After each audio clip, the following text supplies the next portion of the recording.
दोस्तों, व्यक्ति के जीवन में सुख दुख हमेशा ही लगा रहता है। ये एक ही सिक्के के दो पहलू होते हैं जो हमेशा बदलता रहता है। हमारे जीवन के सुख दुख बहुत हद तक हमारे कर्मों पर निर्भर करते हैं। यदि व्यक्ति के कर्म अच्छे हैं तो उसके साथ भी अच्छा होता है, और यदि वो बुरे कर्म करता है तो उसके साथ बुरा होता है।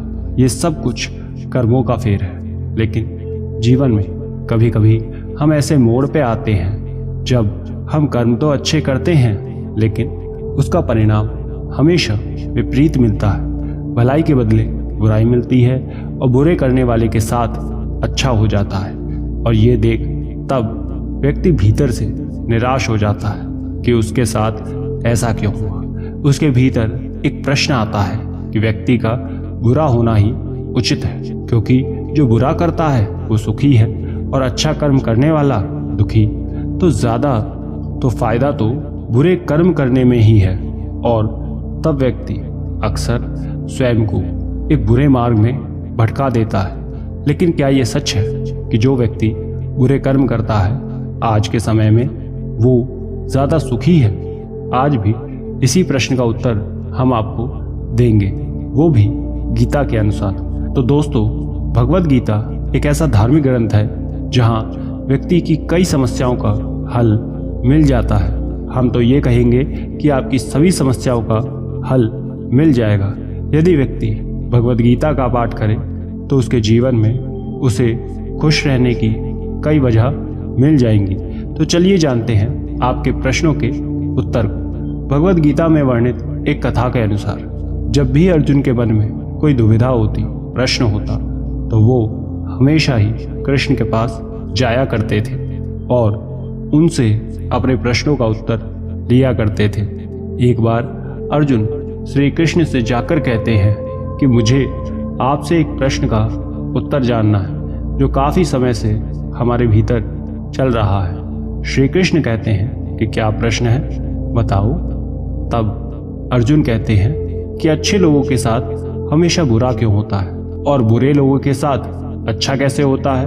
वो कैसे बुरे कर्म करने के बाद भी अपने जीवन में खुशी से रह रहे हैं? अर्जुन के इस प्रश्न पर श्री कृष्ण मुस्कुराते हुए कहते हैं कि मनुष्य जैसा सोचता है और महसूस करता है ऐसा कुछ नहीं होता है, बल्कि अज्ञानता की वजह से वो सच्चाई नहीं समझ पाता। अर्जुन को श्री कृष्ण की बात समझ नहीं आती।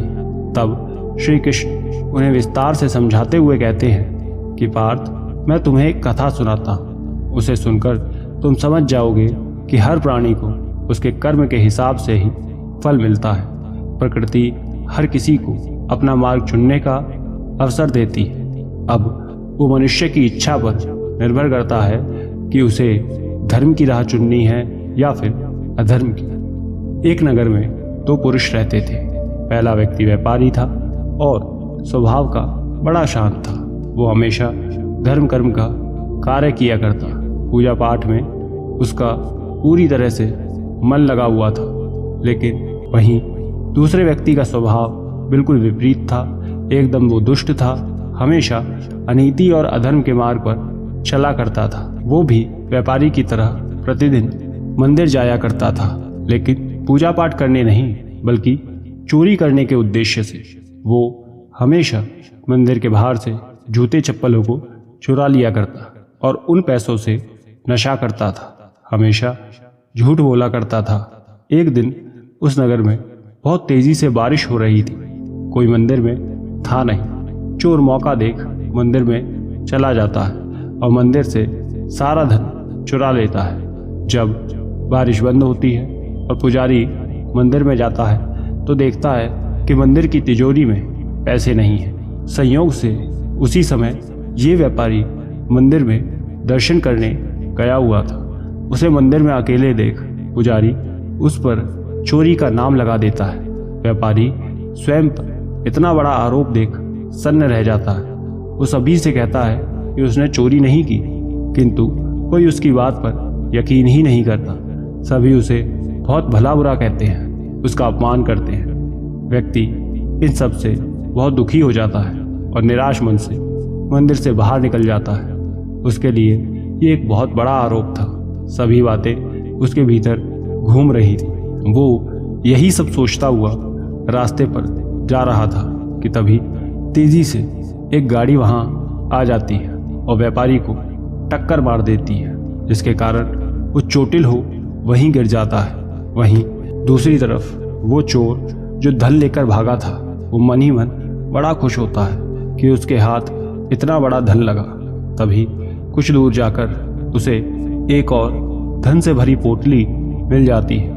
ये देख अब वो फूला नहीं समाता और इतना धन देख खुशी से झूम जाता है कि आज उसे इतना पैसा मिल गया कि अब पूरा जीवन आराम से रहेगा। वो ये बात बड़बड़ाते हुए व्यापारी के घर के सामने से जा रहा था। चोटिल व्यापारी उस समय वहीं अपने घर के द्वार पर मलहम पट्टी करवा कर बैठा रहता है। वो चोर के मुख से ये सब सुन बहुत आश्चर्यचकित होता है कि चोरी उसने की थी और फंस वो गया। वो उसी समय घर के भीतर जा सारे भगवान की फोटो को उठाकर बाहर फेंक देता है, ये कहते हुए कि उसने हमेशा उन पर विश्वास किया, उनकी भक्ति की और उसे बदले में इतना अपमान मिला। जबकि वो चोर बुरा कर्म कर खुश है। वो उस दिन से उनकी भक्ति छोड़ देता है। कुछ वर्ष बाद जब चोर और व्यापारी दोनों की मृत्यु हो जाती है और दोनों यमराज के सामने जाते हैं, तब नाराज व्यापारी उनसे कहता है कि मैंने पूरा जीवन अच्छा कर्म किया, भलाई की, पूजा पाठ किया, सत्य के मार्ग पर चला, उसके बदले मुझे इतना अपमान और दर्द मिला और इस अधर्म करने वाले दुष्ट चोर को उसका मनचाहा धन मिला। ऐसा क्यों? भला मेरे साथ ऐसा क्यों हुआ? मैंने क्या किया था? मेरा दोष क्या था? ये सुन यमराज व्यापारी को उत्तर देते हुए कहते हैं कि जिस दिन तुम्हारे साथ ये सब कुछ घटित हुआ, वो दिन तुम्हारे जीवन का अंतिम दिन था। तुम्हारे अच्छे कर्मों के कारण तुम्हारी मृत्यु एक छोटी सी चोट में बदल गई और तुम्हारी जान बच गई, वरना तुम उस दिन ही मर जाते। वहीं इस चोर के जीवन में राजयोग मिलने की संभावनाएं थी, लेकिन इसके बुरे कर्मों के चलते वो राजयोग एक छोटे से धन की पोटली में बदल गया। तुम्हारे साथ बुरा नहीं बल्कि तुम्हारे अच्छे कर्मों का फल मिला था। कहानी को पूरा कर श्री कृष्ण अर्जुन से कहते हैं कि पार्थ, भगवान हमें किस रूप में देते हैं इसको समझ पाना बड़ा ही मुश्किल है, परंतु ये सत्य है कि भगवान हमेशा अच्छे और बुरे कर्मों का फल जरूर देते हैं। अतः व्यक्ति को चाहिए कि जीवन में आने वाली परेशानियों से घबराना नहीं है, हमेशा साहस के साथ वहां खड़ा होना चाहिए। साथ ही व्यक्ति को सदैव अच्छे कर्म करने चाहिए, क्योंकि उसका फल किसी न किसी रूप में जरूर मिलता है। तब अर्जुन भी ये समझ जाते हैं कि आपके द्वारा किए गए सत्कर्म आपको न केवल इस जन्म में बल्कि अगले जन्म में भी काम आते हैं। इसलिए व्यक्ति को सदैव सही मार्ग पर चलना चाहिए। ये केवल एक झूठ है कि जो व्यक्ति बुराई के मार्ग पर चलता है वो सुखी है। नहीं, वो एक अज्ञानी होता है जो अज्ञानता के साथ जीवन जी रहा होता है। आशा करते हैं अब आपका ये प्रश्न पूर्ण हो गया होगा। और भी सवाल हो तो कमेंट बॉक्स में पूछ सकते हैं। और अधिक जानकारी के लिए स्क्रीन पर दिखने वाली वीडियोस को एक बार जरूर देख लें। राधे राधे।